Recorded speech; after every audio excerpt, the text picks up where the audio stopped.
السلام علیکم ورحمۃ اللہ وبرکاتہ۔ محرم الحرام کے شروع ہوتے ہی کون سا ایسا وظیفہ کیا جائے کہ ہر حاجت قبول ہو جائے، ہر خواہش پوری ہو جائے، ہر دعا بغیر مانگے ہی قبول ہو جائے؟ محرم میں اہل بیت کے تذکرے اور ان پر درود و سلام پڑھنے سے بڑھ کر اور وظیفہ کون سا ہو سکتا ہے؟ درود پاک ایک ایسی عبادت ہے جس کو اللہ سبحانہ و تعالی خود پڑھتے ہیں۔ یہ ایک ایسی عبادت ہے جس کو فرشتے بھی کرتے ہیں اور جس کو اللہ سبحانہ و تعالی توفیق دے دے۔ درود جس کے نصیب میں اللہ کر دے، جس سے اللہ راضی ہو جائیں، جس کو اللہ توفیق دے، وہی درود پاک پڑھتا ہے، اسی کی زبان پر جاری ہوتا ہے۔ باقی ہر عبادت انسان شاید اپنی مرضی سے کر سکتا ہے، لیکن درود پاک تبھی کرتا ہے جب اللہ اس کے فرشتے کر رہے ہوتے ہیں اور یہ بندہ مومن کر رہا ہوتا ہے۔ اور جب کوئی شخص درود پاک پڑھتا ہے، اللہ کے نبی صلی اللہ علیہ وآلہ وسلم کی زبان مطہر نے فرمایا، میں محمد صلی اللہ علیہ وسلم اپنی قبر مبارک پر بھی اس کے اوپر سلام پیش کرتا ہوں جو مجھ محمد پر درود و سلام بھیجتا ہے۔ اور اگر کوئی شخص ایک بار اللہ کے نبی صلی اللہ علیہ وآلہ وسلم پر درود پڑھتا ہے، اللہ اس کے اوپر 10 بار برکتیں اور رحمتیں نازل فرماتے ہیں۔ اب درود پاک کے اندر اہل بیت کا تذکرہ کہاں ہے؟ اللہم صلی علی محمد و علی آل محمد، یہ جو درود ابراہیمی ہم نماز میں پڑھتے ہیں، یہ جو درود ابراہیمی ہم اپنی ہر دعا میں پڑھتے ہیں، اس درود میں ہم اللہ سے کہہ رہے ہوتے ہیں، اے اللہ، اللہم صلی علی محمد، اللہ حضرت محمد صلی اللہ علیہ وآلہ وسلم پر درود بھیج اور آپ کی آل پر، اہل بیت پر بھی درود بھیج۔ اہل بیت سے مراد کون لوگ ہیں؟ اللہ کے نبی صلی اللہ علیہ وآلہ وسلم ایک دن صحابہ کے ساتھ بیٹھے ہوئے تھے اور آپ صلی اللہ علیہ وآلہ وسلم نے کہا، علی مجھ سے ہیں اور میں علی سے ہوں، صلی اللہ علیہ وآلہ وسلم، اور حضرت علی کے لیے رضی اللہ تعالیٰ عنہ۔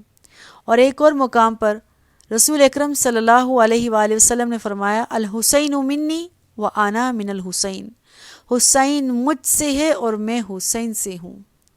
اور پھر ایک اور مقام سے فرمایا، جو حسن اور حسین سے محبت کرے میں اس سے محبت کرتا ہوں، جو ان سے بغض رکھے میں ان سے بغض رکھتا ہوں۔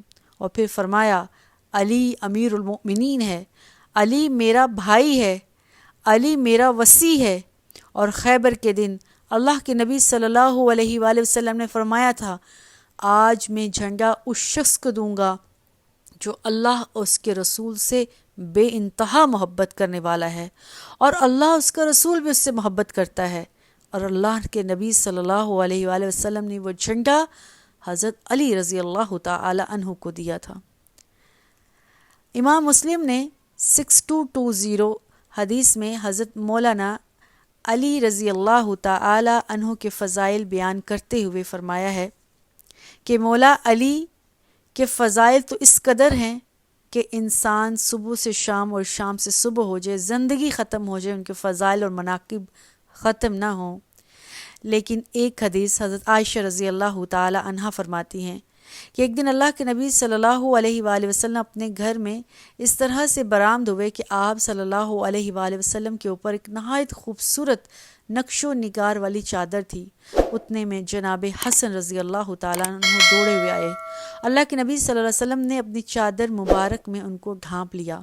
پھر جناب حسین رضی اللہ تعالیٰ عنہ آئے، اللہ کے نبی صلی اللہ علیہ وسلم نے ان کو بھی اپنی چادر مبارک میں ڈھانپ لیا۔ پھر ان کے بعد سیدہ فاطمہ اور پھر حضرت علی رضی اللہ تعالیٰ عنہم آئے۔ اللہ کے نبی صلی اللہ علیہ وآلہ وسلم نے ان سب کو اپنی چادر مبارک میں ڈھانپ لیا۔ پھر اللہ کے نبی صلی اللہ علیہ وآلہ وسلم نے آسمان کی طرف نگاہ کی اور کہا، اللہم ہؤلاء اہل البیت، اے اللہ گواہ رہنا یہ میرے اہل بیت ہیں، یہ میرے اہل خانہ ہیں۔ ایک دفعہ اللہ کے نبی صلی اللہ علیہ وآلہ وسلم کو ایک ہسائی کے سامنے کوئی مباہلہ کرنا تھا، اس وقت بھی اللہ کے نبی صلی اللہ علیہ وآلہ وسلم کی گود میں جناب حسن رضی اللہ تعالیٰ عنہ تھے۔ آپ صلی اللہ علیہ وآلہ وسلم کے ہاتھوں میں جناب حسین اور حضرت علی اور فاطمہ رضی اللہ تعالی عنہم اللہ کے نبی صلی اللہ علیہ وسلم کے پیچھے آپ کی چادر مبارک سے آپ کو سایہ کیے ہوئے تھے۔ اس کے بعد اللہ کے نبی نے اس کافر سے کہا، میں محمد صلی اللہ علیہ وآلہ وسلم ابھی اگر دعا کروں اور یہ میرے اہل بیت اگر آمین کہہ دیں تو قسم ہے اس ذات کی جس کے قبضے میں محمد صلی اللہ علیہ وآلہ وسلم کی ذات ہے، اگر یہاں پہاڑ بھی ہوں تو اپنی جگہ سے ہل جائیں۔ اس بات کا کیا مطلب؟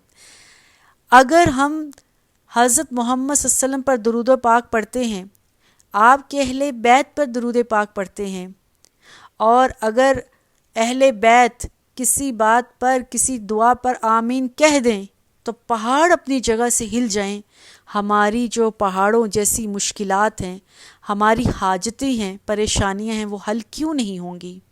یقین کامل کے ساتھ اس محرم کے پہلے محرم سے لے کر کوشش کریں پوری زندگی اپنا یہ اسلوب بنا لیں، اپنا یہ طریقہ کار بنا لیں کہ ہر دن میں کم از کم 100 بار درود ابراہیمی، درود پاک محمد صلی اللہ علیہ وسلم اور آل محمد پر ضرور بھیجیں۔ یہ ہماری ان سے عقیدت اور محبت کا اظہار ہے، اور اگر 100 بار نہیں پڑھ سکتے ایک ہی دفعہ میں تو ہر نماز کے ساتھ 10 بار پڑھ لیں۔ کم از کم کچھ تھوڑا بہت ہمارا نذرانہ ان شہدائے کربلا، اہل بیت اور آپ صلی اللہ علیہ وسلم کے خاندان کی طرف چلا جائے۔ اللہ سے دعا ہے اللہ سبحانہ و تعالی ہماری تمام مشکلات اور پریشانیاں حل کر دیں۔ جس شخص نے بھی محرم الحرام کے اندر زیادہ سے زیادہ درود پاک کی عبادت کو کیا، درود پاک کے وظیفے کو کیا، اور یہ ذہن میں رکھا کہ میں محمد صلی اللہ علیہ وسلم اور اس کے آل سے محبت کرتا ہوں، کیونکہ اللہ کے نبی صلی اللہ علیہ وسلم کی زبان مطہر نے فرمایا تھا، جو میری آل سے محبت کرے میں اس سے محبت کرتا ہوں، جو میرے اہل بیت سے بغض رکھے میں اس سے بغض رکھتا ہوں، جس نے بغض رکھا اس کا ایمان ہی نہیں۔ ہمارے ایمان کے 2 حصے ہیں، لا الہ الا اللہ، اللہ پر ایمان، اور محمد رسول اللہ، اللہ کی نبی صلی اللہ علیہ وسلم کی ذات کے اوپر ایمان۔ اور پھر جب اگر ہم نے اہل بیت سے بغض رکھا، گویا کہ ہم نے اللہ کے نبی صلی اللہ علیہ وسلم کی شریعت سے ہی انکار کر دیا، آپ کے محمد ہونے سے، رسول اللہ ہونے سے انکار کر دیا۔ دی بیسٹ، سب سے ٹاپ کوئی وظیفہ، سب سے ٹاپ کوئی عبادت ہے تو وہ درود پاک کی ہے، اور درود پاک کے اندر ہم اللہ کے نبی پر بھی درود بھیجتے ہیں، آپ کی اہل بیت پر بھی درود و سلام بھیجتے ہیں۔ ہمارا درود و سلام ہو تمام اہل بیت پر، ازواج مطہرات پر، آپ کی نواسیوں، بیٹیوں، بھتیجیوں اور تمام خاندان کی مستورات پر۔ اسی طرح ہمارا سلام ہو آپ کے تمام خاندان کے عظیم الترین مردوں پر، شہدائے کربلا پر۔ اللہم صلی علی محمد وعلی آل محمد کما صلیت علی ابراہیم وعلی آل ابراہیم انک حمید مجید۔ اللہم بارک علی محمد وعلی آل محمد کما بارکت علی ابراہیم وعلی آل ابراہیم انک حمید مجید۔ آمین۔ السلام علیکم ورحمۃ اللہ وبرکاتہ۔